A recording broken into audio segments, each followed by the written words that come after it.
Good afternoon and welcome to the 7th Ward here in New Orleans, Louisiana, the third game of our SimWorld TV Juneteenth quadruple header. Happy Juneteenth to all. We have the third game, Gulf Coast Lockdown, playing host to the Rocky Mountain Monsters. I am Marsh, joined in the booth by the traveling garbage disposal of Siege. Siege, how are we doing today? I'm doing great. Happy to be back down here in the dirty South. I love this arena. I love the atmosphere. We should have a good game tonight. Hopefully this home crowd all standing on their feet. They couldn't afford chairs down here for this arena, I guess. So hopefully they get a little rowdy and they can kind of rattle the Rocky Mountain Monsters a little bit. Indeed, Rocky Mountain 14-6, second right now in the Legacy Conference, 2 games back of the Originators, but just half a game up on Beasts of the East, though inarguably the game much bigger for Gulf Coast Lockdown, coming in at 8-12, 1 game back of Asia Pacific for the final spot in the Legend Conference, but to do so they'd have to leapfrog the Yacht Club and Queen City Kings. Queen City lost earlier today to Lakeshore Drive, so a massive opportunity here for Gulf Coast. But Rocky Mountain has been one of the better teams as a triple from Ireland early kicks things off for Rocky Mountain. That's a tough three, but he's the guy who can hit those with a hand in his face, and he showed it right there. A tough outing last time out for Rocky Mountain. Ooh, big bucket answers. But a tough outing for Rocky Mountain. They fell to they beat Lone Star, but that came after a rather disappointing loss to the Heartland Zombie Stars. A tough game from Justin Bell against Heartland, but they rebounded well, Siege, against Lone Star, one of the top teams in SimWorld Hoops. Yeah, I feel like that's kind of been a theme we've seen with the Rocky Mountain Monsters throughout the season. You know, early in the season they went on a 5-game win streak, followed by a 3 to 5 game loss streak, followed by another 5-game win streak. They're kind of either hot or they're not, and we see it a lot. I will say though, that Heartland Zombie squad looks a lot different than they did at the beginning of the season. That record that's on their resume does not tell half the story of what that team can do. So yeah, they had Carter Fields, I believe, that they stuck on for Heartland Zombie. They stuck on Justin Bell. And Renzo O'Brien. That defensive duo really held Justin Bell, who was coming off Player of the Week honors the week before for Rocky Mountain. Here's De'Aaron Cruz. First 3-point attempt is off the front rim. He missed his first mid-ranger after crossing up his defender on the other time down. Yeah, and Justin Bell, still all season, we see him emerge more and more as that guy for this team. He's going to need to keep being that guy. They've got surrounding players around him. They just need that number 1, and Justin Bell can be that. Here is Bell. 3 won't fall. Rebound heads the opposite direction for Gulf Coast. 7-2 early on, just past the 2-minute mark into this opening quarter. Mid-range falls. That'll be the first bucket of the game. Coming out the gate for Chris Falk. Getting the start today for Gulf Coast Lockdown head coach Amir Hyman. Gulf Coast trying to find their way. We mentioned they are 1 game technically back, but 2 in the win column. There's a crossover. Little spin cycle there. Little spin cycle there from Justin Bell. Here comes De'Aaron Cruz up and in. His first bucket, 9-6. So we talked about Gulf Coast a little bit. They are coming off a losing streak of 2 games. Gotham 5 and Beyond the Arch losing by 8 and losing by 18 in those 2. Yeah, and this is also a team that I think maybe some people expected a little more from to start the season, and it became apparent very quickly that De'Aaron Cruz needed a little bit of help. They added Suno Chapa. He's been great. Akeem Young's been a great addition. They're a team that's still kind of figuring things out, but when they're on, they can be a dangerous team. De'Aaron Cruz is a very dangerous player when he gets going. So it's kind of a team that you're not really sure how to game plan for. You don't know what Gulf Coast lockdown you're going to get. Deontay Joyce gets the bucket, now the steal on the opposite possession. Chance to give Gulf Coast their first lead of the game midway through the first quarter of this one. And that is Cruz to Joyce, and indeed he gets it over the top of Lucas Banks. 10-9 Gulf Coast, early lead for them. competitive first quarter here. First game of our afternoon doubleheader, part of a 4-game Juneteenth slate of action. Ooh. McDougal with the second chance, can't get it to go. Daquan McDougal, leading rebounder there for Rocky Mountain, able to get it to go after the, as you mentioned, offensive board. Inside they go to Joyce. Now, Siege, as Joyce gets that to go, pushes the lead to 12-9. We've talked about in many instances the difficulty it's going to take for many of these teams below the 8th seed. It's very congested, but it's so congested that you could be 2 games back, but you'll have to surpass 3 or 4 teams to get into the postseason. When do you start looking at the schedule as the 3 falls there for Rocky Mountain, evens this up at 12? When do you start looking at the schedule and saying now's the time where if you start 1 or 2 losses and your run or your pathway into the playoffs is just about done? I mean, I think what you just said kind of personifies it right there. I mean, like you said, it's so tight already that, yeah, maybe you could lose 1 or 2 and it could maybe be fine depending on how the other teams are doing. But I think we're at that point, Mark. I think we're at the point where every game should count. And every game all season really counts the same no matter what. A win at the beginning of the season is the same as a win right now. But it definitely is the time where it should mean a little bit more to you, especially with how tight it is up there in the playoff spots. So I don't think there's any time to waste. I think right now you got to look at your players. If you're a coach, you got to say this is it. Like, we got to start winning games. McDougal with the putback after Justin Bell had to jack one that up at the end of the shot clock. That's our first time out. We'll step aside. 2:04 to play in the first quarter in Louisiana. Monsters on top, 14-12.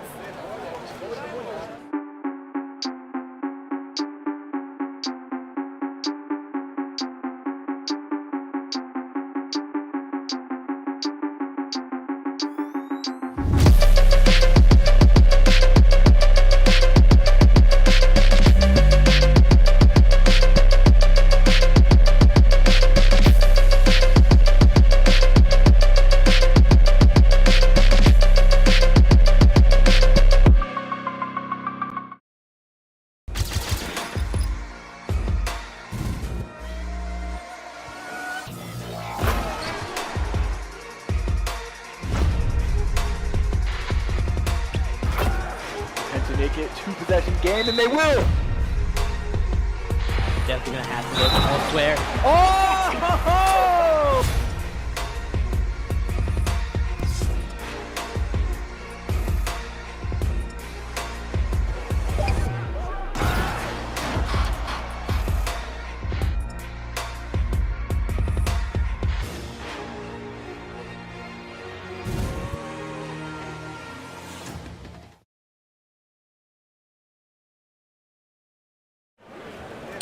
We're back at the Quarter Sports Center here in the 7th Ward of Louisiana. Rocky Mountain on top of home team Gulf Coast 14-12. A quiet first quarter so far from Justin Bell, the leading scorer for the Monsters, but it has not deterred this offensive unit. Good performance early on from Daquan McDougal, Ireland Early, and Zane Davis producing some buckets here for Rocky Mountain up by 2. We mentioned this is game 3 of 4. We had this Juneteenth celebration kick off with an incredible dual siege between Lace Darius Outlaw and the Best Coast Ballers against DJ Wagner and the Originators. The Originators rallied back from down double figures in the second half to win that game. It was a deep 3 falls. Gulf Coast lockdown back on top. That was the game that we were hoping we would get from 2 of the 5 best players in SimWorld Hoops. It did not disappoint. Yeah, absolutely. I mean, anytime you get to watch 2 players of that caliber go head-to-head, it's going to be a joy to watch. I know DJ Wagner had a little bit of a slower start, but he got going. LDO did his normal thing. They both showed out. They both showed why they're top 5 players in the league. And I mean, they're both still making their case for Player of the Year. I know in a lot of people's heads it's a foregone conclusion for Bronny James, but both of those guys still have chances to build that resume for that award. Well, you mentioned that. Let's stick to that. We can come back to the game in the second quarter.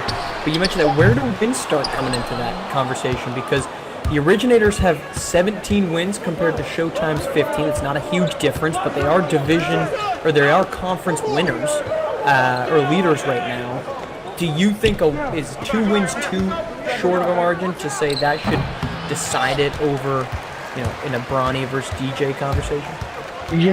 There's a lot of things to take into account when you take winning into account, because once you start bringing winning into a individual award like that, which you also have to do is take into account the surrounding circumstance. Showtime were with a coaching change, and Showtime had some stuff going on.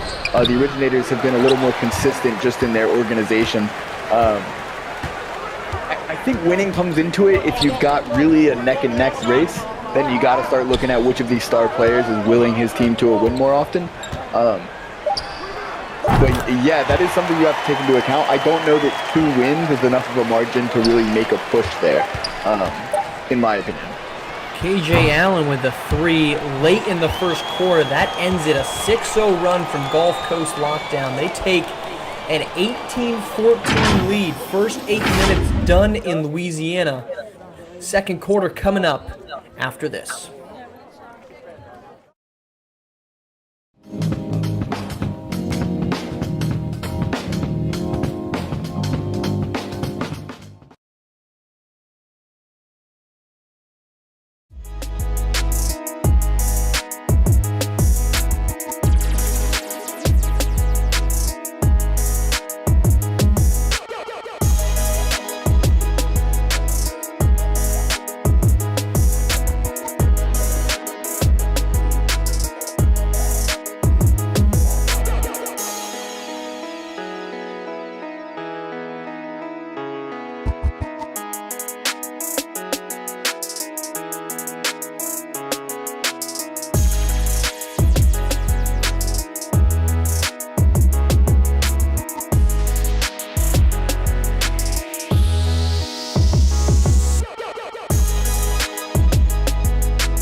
Back in Louisiana, 6-0 run closing out the first quarter for Gulf Coast Lockdown. They are up 18-14. Again, we were talking about it briefly. Now we have just a second of more time. Of course, the Marsh Pod didn't get to come out today because the technology down south of the continental United States and the peninsula of Florida doesn't really want to cooperate, although technically I suppose Florida is continental. But anyhow, one of the things that I want to talk about was the game, Best Coast and Originators. And to me, the biggest concern from that game, from Best Coast perspective, is they do not have another offensive option besides Lace-Darius Outlaw. Now that the obvious legal issues that Mikey Williams went through and continues to go through have hit and impacted their season, certainly his life. But they are without anybody, as the first foul of the game called here on Walker, without any other people that can create offense for their own siege, and I think it showed up in that game. Yeah, it absolutely did, and we've been seeing it since the Mikey news came out. And the good part of that is Lace-Darius has 100% stepped up. He's been having an insane tear of games. But I definitely agree with you that there is a point where you start to kind of worry that one guy can only do so much, and that's not to say that Best Coast Ballers don't have great surrounding role players. They have a lot of guys around him that are great role players, but I think you hit the nail on the head when you said that they don't have someone else who creates their own offense. Lace-Darius is creating offense for everyone else and himself. So that lack of that number 2, I couldn't agree more. I think that's going to affect him coming down the stretch, and once we get into the playoffs, that's going to be something that if a team can take away Lace-Darius and what he does, I'm not sure where they're going to go. So one of the things, so they have no other players on their team that currently average double figures in scoring outside of Lace-Darius Outlines above 21. But my biggest rule is that if you rely on one player to win, you are not going to win a championship. That you need 2-3 players in order to be a legitimate championship team. It's why a team like Rocky Mountain is playing well. You've got Justin Bell at 15 points. You've got Lucas Banks in double figures. Ireland Early can score. There's a lot of guys that can get going as we get the offensive board. Booby Walker finishes that bucket. West Coast doesn't have that. And there was a sequence of events in this game where Originators rallied back and took the lead because they were just letting Darius isolate, and he just couldn't get it going, whether that's fatigue, whether it's defensive strategy coming in and finally locking down. And they had a shot down 4. It was 77-73 as Booby Walker gets his second to go. 77-73, and Darius outlocked, they're dribbling for about 10 seconds, just pulls up, misses the 3. Next possession down, and this is perfect of the play styles and the rosters, and that one is blocked by Walker. Next possession down, DJ Wagner gets freed by an off-ball screen, catches the ball, pull up mid-range, buries it, basically put the game away. Perfect encapsulation of the fact that the Originators are deep, West Coast Ballers are not. I mean, absolutely. Much deeper team, and like we were saying, going into the playoffs, if a team can do exactly what they did and kind of throw LDO off his game, or even find a way to contain or slow him down, they're going to have a better chance of winning. And the thing about this league is everyone's watching. You know what I mean? So some other coach is watching that game and saying, all right, we're going to take notes on what Originators did during that run. And if we run up against West Coast Ballers, we're going to implement that scheme, that style of defense, whatever they did that kind of nullified LDO's impact. They're going to use that against them. So West Coast Ballers need to figure out real quick how they're going to kind of do it without LDO when LDO can't get it going. Pull-up 3 there from Kenneth Gaffney, 16th made 3 of his season. Rocky Mountain back on top, and he's doing this. Meanwhile, Justin Bell not in the game here, but Rocky Mountain on a 7-0 run to begin the second quarter. There's Bevinson Package going to work. But to finish up the title conversation, does this rule out West Coast Ballers as a title contender in your opinion? It doesn't completely rule them out for me. I am a huge fan of LDO's game. I don't necessarily think one player in this league can will a team to a victory. That being said, they do have a lot of other role players that I think are very good and very serviceable. And I think all it takes would be someone else. It doesn't even have to be the same guy every game when they get to the playoffs, but an Evangelos Mullins type of guy kind of really stepping up and going off in the playoffs. We saw it in the NBA playoffs for, the team that won it all in Denver. We saw guys like Aaron Gordon step up. We saw guys,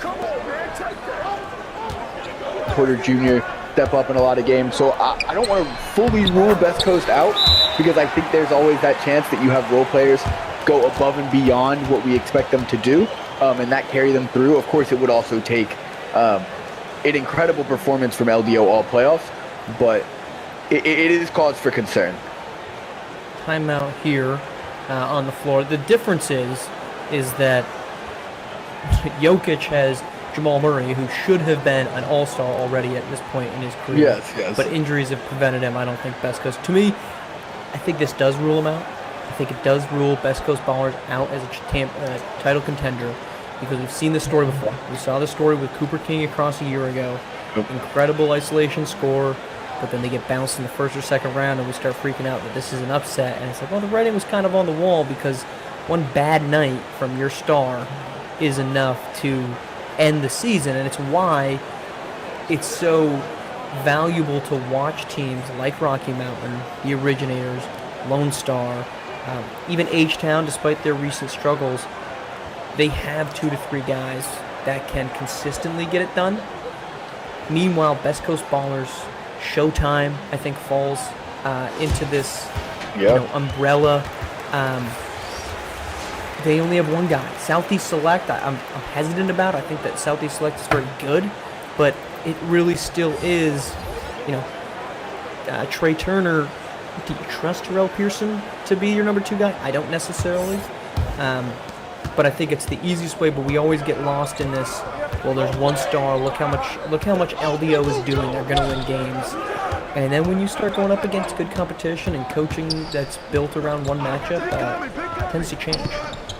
Yeah, absolutely. And so, like I said, I think it's cause for concern. I don't have West Coast Ballers, and if I had to put together 4 or 5 top contenders, they're not there for me at the moment. I think there's always a shot. There's always a shot when you have a guy like LDO.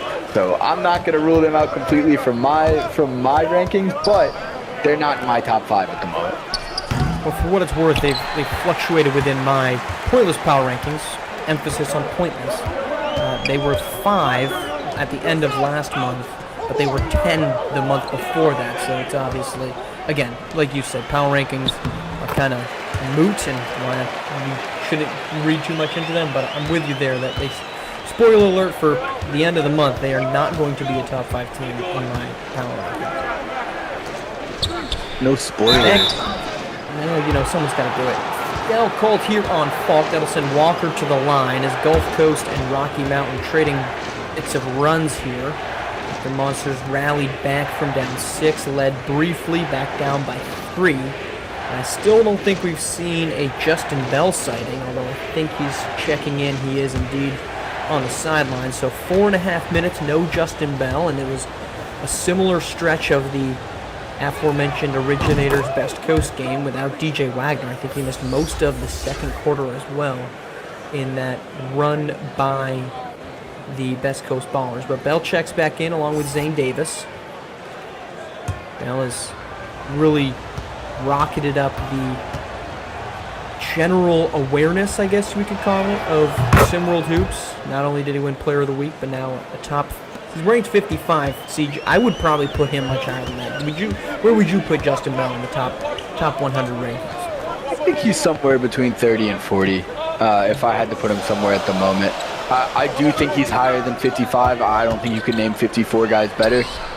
What I will say though is I think there's a lot of guys on teams who maybe, like him, aren't ranked as high as they could be because they've taken the role of being on a team where they're not the number one. So for what he does for his team, absolutely higher than 55. I don't think I'm comfortable putting him higher than the 30 to 40 range, just in terms of individual player talent. I think that's real. I would have gone 25. I think is probably like the right spot for him. I think, a nice spinning layup there from De'Aaron Cruz, ranked 17th. And this is kind of the point. De'Aaron Cruz, 17th in the country, very good scorer, shooting 37% from the floor. Meanwhile, Justin Bell shooting 53%. So, I don't think these rankings are perfect, as a nice up and under from Daquan McDougal answers, but I don't think I would put that big of a delta, if any, between Justin Bell and De'Aaron Cruz. Yeah, and talking about, Deontay Joyce having himself a nice game, but to kind of hit on that, when it comes to rankings, they're another thing. Kind of like power rankings, you kind of have to take with a grain of salt, because there's a lot of things that go into who's a better player. Are we talking pure talent? Are we talking impact for their team? Things like that. Because if you ask me, yes, the field goal percentage thing for De'Aaron Cruz doesn't look great, but when you take into account that much like a team like you mentioned, like a Showtime or a Best Coast Baller, they don't have a real number 2. And we've seen it throughout the season. De'Aaron Cruz at time has had to force up shots. He's the only offense they can get going in a lot of games, and I think that contributes to the field goal percentage, whereas Justin Bell finds himself on a team that leads the league in field goal percentage. Is very well-rounded. It opens up a few more lanes for him, and I agree that I don't think the gap is nearly as wide between them as the rankings have them now. There's just a lot to take into rankings, I think, when you start kind of breaking it down player by player. Cruz buries that 3, a 5-point lead back up, under 1 minute to play here in the first half of what has been a competitive game of our doubleheader. So don't forget to stay tuned after this one for the 4th and final game, reigning Treys and Bay Area Breakers. Finish off our Juneteenth action on SimWorld TV. That should be a great one. Late in the shot clock, Bell can't get it to go. Rebound heads the opposite direction. Chance to quick shoot 2 for 1. They're going to take the shot. Won't get it to go. That's Suno Chapa on the miss in the corner. Rebound to Walker. Although Daquan McDougal doesn't want to waste any time. Misses the layup. Last shot opportunity here for Gulf Coast. Although Chapa's not wasting any time. Gets it to go. Gulf Coast got a little run going for them. They're going to close out the half. 38-31. Building on what was a 6-point lead. Up and under, can't get it to go is Zane Davis. He'll head to the line with 4.8 seconds left. Chance here, make 1 of 2 when you're looking at the same deficit you were earlier for Rocky Mountain. Go 2 for 2, you have a 5-point deficit heading into the break. Zane Davis averaging 6.2 points per game. The top 10 3-point scorer. 30 made threes on the season. Hits the first. And he's just another one of these guys for Rocky Mountain that on any given night could really get it going. Lucas Banks, Ireland Early, Kenneth Gaffney, McDougal. I mean, Boobie Walker, Maury Washington has had some monster games too. They're just a very stacked roster with a lot of guys who can get it done. 2 for 2 from the line is Zane Davis, having a productive first half. Treys will get it across the midline, pull up deep three at the buzzer. Can't get it to go off the back rim. That's our halftime, 38-33. Rocky Mountain seems to be playing pretty well, honestly, with Justin Bell on the sideline, though they'll need him in the second half there to overcome this deficit. Down 5 at the end of the first. Siege, what has been the biggest thing that stood out to you in this one? Right off the top of my head, the biggest thing that stood out to me, Deontay Joyce is having a great game. He is impacting the game on both sides of the ball. He's been great about second chance opportunities, getting those offensive boards, things like that. He is the big time X factor, I think, so far in this game for me, for Gulf Coast. For Rocky Mountain, I think they just got to kind of get something going, maybe get their defense set. They're not playing differently than I'm used to watching them play. I think Gulf Coast is just kind of got their number tonight. So I'd like to see some adjustments from them, maybe one of them being putting a body on Deontay Joyce on the offensive end. Don't let him get those second chance points, but I don't think they're out of it by any means at this point. Second half on deck. I've invited Pedro over. Pedro, my man! We need to talk about something. Great. Let's talk. What's new, Pedro? Look, Tim, for the past 12 years, Pedro and I have been having an affair. What? I did not see that coming. At all. Pedro Jr., go to your room. Don't make that face. And take that ridiculous shirt off. Daddy loves you. Sorry, what were you talking about?